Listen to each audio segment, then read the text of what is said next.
안녕하세요, 동수 가족 여러분. 말씀 탐구 생활의 박예스더 전도사입니다. 요즘 아침과 저녁으로 쌀쌀한 가을 날씨인데요. 이런 날씨에 감기 걸리지 않도록 모두 조심하셔야겠습니다. 파란 하늘과 선선한 가을바람이 불어오는 요즘 예배하기 좋은, 책 읽기 좋은 계절입니다. 이 계절에 말씀을 읽고 듣고 보는 일에 열심히 하는 우리 동수교회 성도님들이기를 바랍니다. 성도님들, 매일 담임 목사님께서 올려주시는 새벽 말씀 묵상 듣고 계신가요? 우리 동수교회는 매일 성경으로 매일매일 말씀을 묵상하고 있습니다. 바로 어제까지 창세기에서 요셉의 이야기를 보았는데요. 오늘부터 우리는 고린도 후서의 말씀으로 말씀 묵상을 따라가게 됩니다. 그래서 저희 말씀 탐구 생활이 준비했습니다. 말씀 탐구 생활 고린도 후서편. 오늘 말씀 탐구 생활 강의를 맡아주실 이창현 목사님을 소개합니다. 네, 우리 동수가족 여러분 안녕하세요. 말씀 탐구 생활 고린도 후서편을 맡은 이창현 목사입니다. 코로나 때문에 우리의 일상이 무너졌다는 이야기를 많이 하더라고요. 그렇지만 매일 말씀 묵상하는 우리 동수가족의 일상은 말씀으로 더욱 세워지기를 소망합니다. 그런 마음 담아서 준비했으니까요. 말씀 탐구 생활 끝까지 재미있게 시청해 주시기를 바랍니다. 네, 목사님, 고린도 후서는 바울 사도가 쓴 편지로 알고 있는데요. 바울은 어떤 분이셨나요? 네, 바울은 유대인이고요. 또 바리새인이기도 했습니다. 그래서 원래는 누구보다도 이 그리스도인들을 박해하던 사람이었는데요. 그런 바울이 다메섹에서 예수님을 만나게 됩니다. 그러면서 그의 인생이 180도 바뀌어서 이제는 복음을 전하는 자로 또 교회를 세우는 자로 살아가게 됩니다. 그리고 오늘 함께 볼 고린도 교회는 바울이 세웠던 교회 중에 하나이죠. 그럼 바울은 자신이 세운 고린도 교회에 편지를 쓴 건데요. 어떤 이유로 편지를 쓴 건가요? 사실 고린도 교회에 이런저런 문제가 많이 있었던 것 같아요. 실제로 바울은 고린도 교회 안에 큰 분쟁이 있다는 이야기를 전해 듣기도 하고요. 또 고린도 교회가 직접 바울에게 편지도 합니다. 혼인과 제물 음식, 예배 때 여자들이 쓰는 너울, 성만찬 제정 등에 관해서 문의하는 편지를 보내죠. 바울은 이에 답하기 위해서 바울의 편지를 쓰는데요. 그 편지가 우리가 가지고 있는 고린도 전서입니다. 그럼 목사님, 고린도 후서가 있다는 것은 여전히 교회 안에 문제가 남아있던 건가요? 네, 참 안타깝게도 그렇습니다. 바울이 세운 교회인데 고린도 교회는 바울의 말을 듣지 않고 오히려 바울을 의심하고 적대시까지 합니다. 바울도 이런 소식을 전해 들어요. 그래가지고 고린도 교회에 직접 방문하기로 결정하죠. 그리고 바울이 정말로 고린도 교회를 방문합니다. 어떻게 됐을까요? 아무래도 바울이 직접 방문했으니까 문제가 어느 정도 많이 해결되지 않았을까요? 네, 참으로 안타깝게도 이 방문은 완전히 실패하고 맙니다. 바울도 실로 엄청난 충격을 받았던 것 같은데요. 한 가지 예를 들면 바울의 원래 계획은 고린도 교회를 방문했다가 잠시 마게도나에 있다가 다시 고린도 교회를 방문하고 거기서 유다로 가는 것이었는데요. 고린도 교회를 방문했다가 엄청 충격을 받고 마게도나로 가서 그냥 원래 있던 에베소로 돌아가게 됩니다. 그리고 그 에베소에서 한 통의 편지를 쓰죠. 이 편지는 지금 남아있지는 않지만요. 고린도 후서에 이 편지에 관해 언급하는 구절이 나옵니다. 2장 4절인데요. 한번 읽어 주시겠어요? 나는 몹시 괴로워하며 걱정하는 마음으로 많은 눈물을 흘리면서 여러분에게 그 편지를 썼습니다. 그러나 그것은 여러분을 마음 아프게 하려고 한 것이 아니라 여러분을 내가 얼마나 극진히 사랑하고 있는지를 알려주려고 한 것이었습니다. 아멘. 이 편지는 바울이 눈물로 썼다고 해서 눈물의 편지라고도 하고요. 또 편지의 내용이 엄중하고 혹독하다고 해서 엄중한 편지, 또 혹독한 편지라고도 부릅니다. 그런데 4절 아까 마지막 절에 바울이 뭐라고 하죠? 여러분을 마음 아프게 하려고 한 것이 아니라 여러분을 내가 얼마나 극진히 사랑하고 있는지를 알려주려고 한 것이었습니다. 라고 말하네요. 네, 그렇습니다. 비록 바울이 고린도 교인들로부터 엄청나게 상처를 받았지만 바울은 복수가 아니라 그들을 사랑해서 이 엄중하고도 혹독한 편지를 써 보냅니다. 그런 그의 사랑을 좀 엿볼 수 있는 에피소드가 있는데요. 마치 우리가 그렇잖아요. 사랑하는 사람한테 정말 솔직한 심정을 꺼내놨다가 이게 상처가 되지 않을까 후회할 때가 있잖아요. 바울도 마치 그랬습니다. 고린도 교인들을 참 사랑했기에 자신이 쓴 혹독한 편지가 행여 그들을 아프게 하지 않을까 걱정합니다. 그래서 그 편지를 보냈던 디도를 만나기로 한 곳이 드로아였는데요. 드로아에서 기다려도 디도가 오지 않는 겁니다. 너무나 애타서 마게도냐까지 디도를 마중 나가게 되죠. 그럼 바울은 먼저 마중 나간 마게도냐에서 디도를 만나게 되는 건가요? 네, 마게도냐에서 디도를 드디어 만나게 됩니다.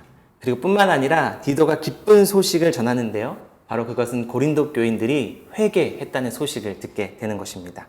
그리고 나서 쓴 편지가 바로 고린도 후서군요. 맞습니다. 고린도 후서는 고린도 교회가 좋은 변화가 있을 것이라고 하는 소망으로 쓰인 편지였습니다. 그래서 이 고린도 후서의 내용은 크게 세 부분으로 나누어 볼 수가 있는데요. 총 13장 중에 1장부터 7장까지는 회개하고 돌아온 성도들과의 남아있는 오해들을 풀고 더욱 온전한 화해를 이루기 위해서 쓰고요.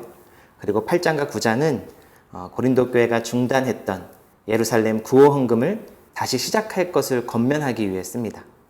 마지막으로 10장부터 13장까지는 자신을 대적하는 거짓 교사들과 그 세력들에게 자신이 진짜 사도임을 드러내고 마무리하고 있죠.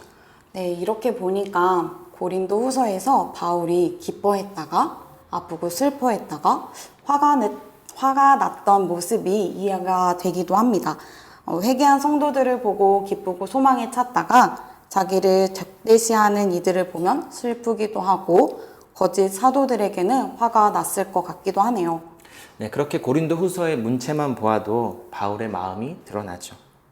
또 바울은 다른 그 어느 편지보다도 자신의 사역이라든지 자신이 당한 핍박과 고난에 대해서 고린도 후서에서 많이 기록하고 있습니다. 바울 자신의 이야기가 다른 그 어느 편지보다 많이 나와서 혹자는 고린도 후서를 인간적인 바울을 만날 수 있는 성경이라고도 하죠. 그럼 전도사님, 바울이 자신의 이야기를 많이 꺼내놨다는 것은 어떤 의미가 있을까요? 아무래도 인간적이고 솔직하게 다가가고 싶었던 것이 아닐까요? 네, 그렇습니다. 바울은 고린도 교회와 정말 온전한 화해를 이루기 위해서 무엇보다도 그들에게 진솔한 태도로 다가갑니다. 그리고 여러 있었던 불필요한 오해들에 대해서도 하나하나 솔직하게 해명하는데요.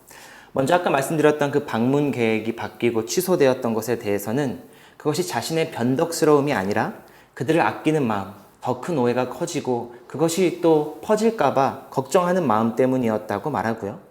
또 추천서가 없어서 자격이 없다는 오해에도 자신의 추천서는 먹으로 쓴 종이 같은 것이 아니라 성령의 역사로 쓴 바로 당신들 고린도 교회 교인들이라고 이야기합니다. 고린도 교회를 향한 바울의 사랑이 가득 묻어나는 것 같아요. 그런데 이것 말고도 바울은 여러 비방에도 시달렸죠. 네, 거짓 선생들이 자기와 바울을 비교하면서요. 바울은 지도자가 되기에 외모도 너무 초라하고 말은 어눌하고 그리고 바울이 받는 고난까지도 부활의 영광을 전하는 것에는 흠이 되는 것이 아니냐고 이렇게 바울을 비난합니다. 그럼 이에 대해서 바울은 뭐라고 대답하나요? 네, 바울은 딱 한마디로 정리합니다. 나는 새 언약의 일꾼이다라고 답을 하죠. 새 언약의 일꾼이요? 목사님, 새 언약의 일꾼은 무슨 뜻인가요? 네, 먼저 새 언약은 십자가로 하나님과 우리 사이에 새롭게 체결된 약속입니다.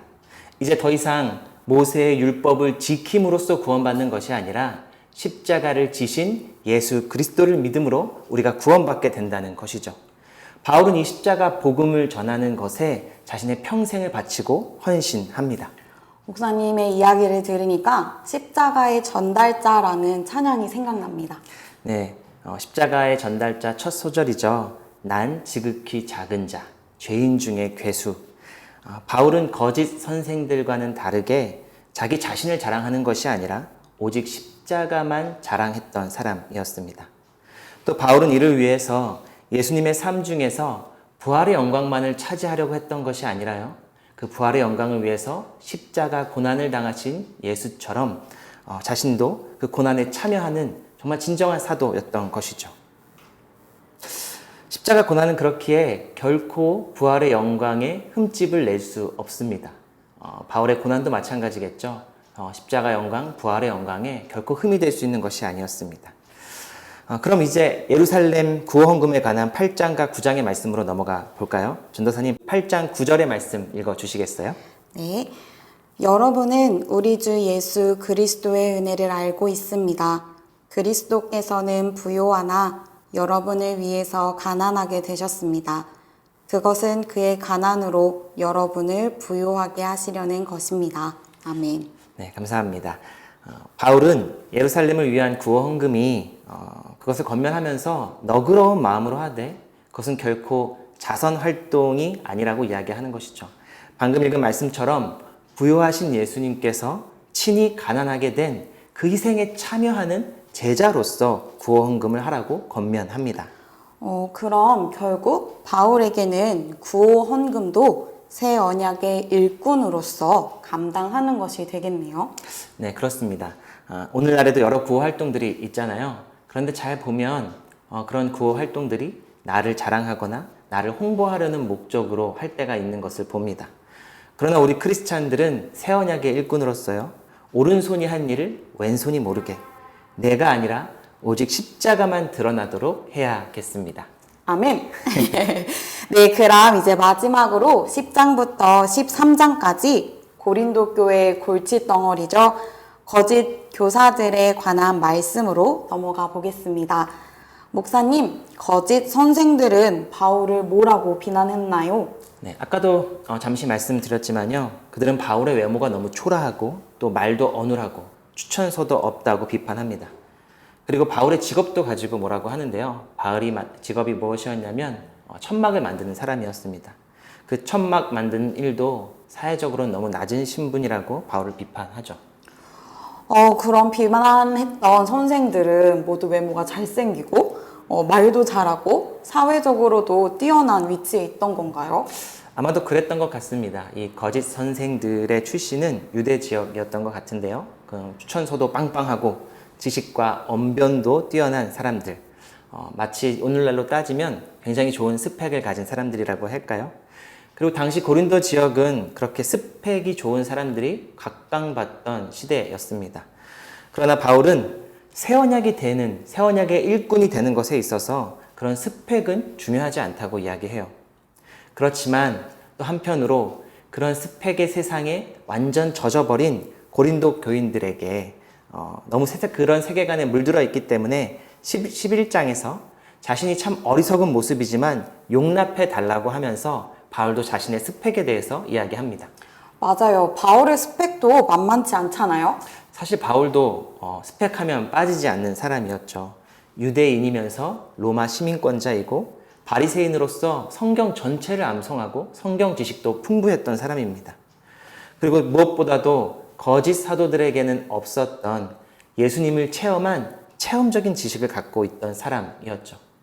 또 거짓 선교사들이, 거짓 사도들이 그들에게 헌금을 요구하고 자신에게 어떤 돈을 요구했던 것과는 달리 바울은 온전히 자비량으로 했던 사람이죠.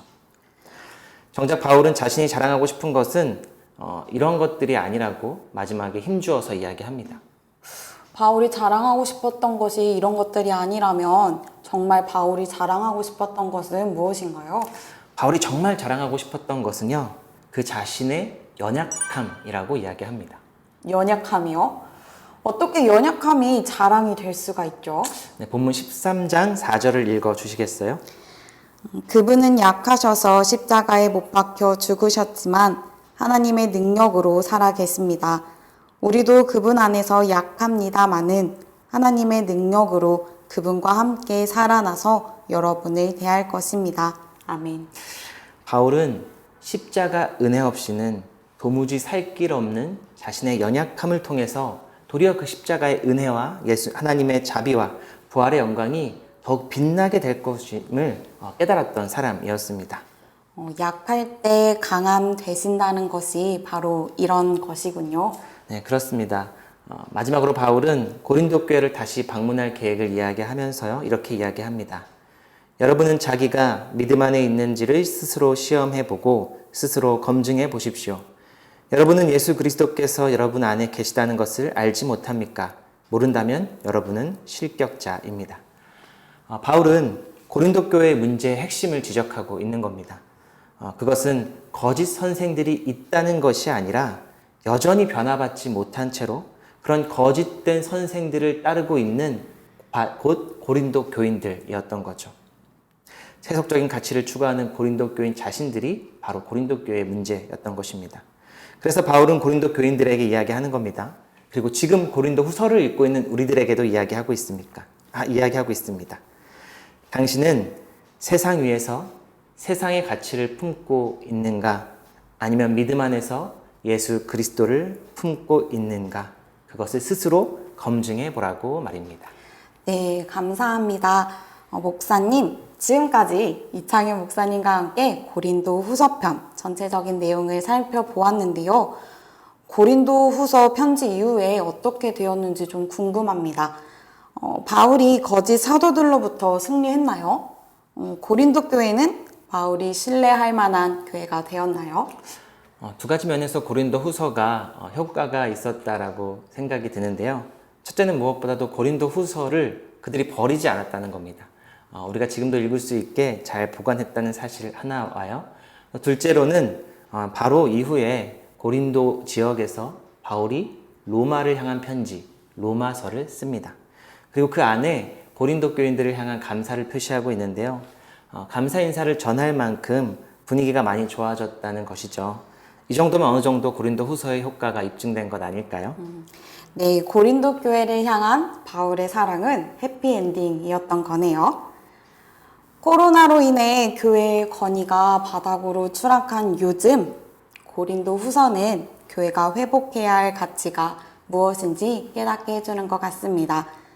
그것은 교회의 사회적 지위도, 명성도, 정치적 힘도 아닌 우리의 연약함을 통해 일하시는 하나님을 믿음으로 그리스도의 희생과 고난에 참여하는 것이 아닐까요? 이상으로 말씀 탐구 생활 고린도 후서 편을 마치겠습니다. 감사합니다. 감사합니다. 감사합니다. 감사합니다. 에이, 마지막에. 네, 아이.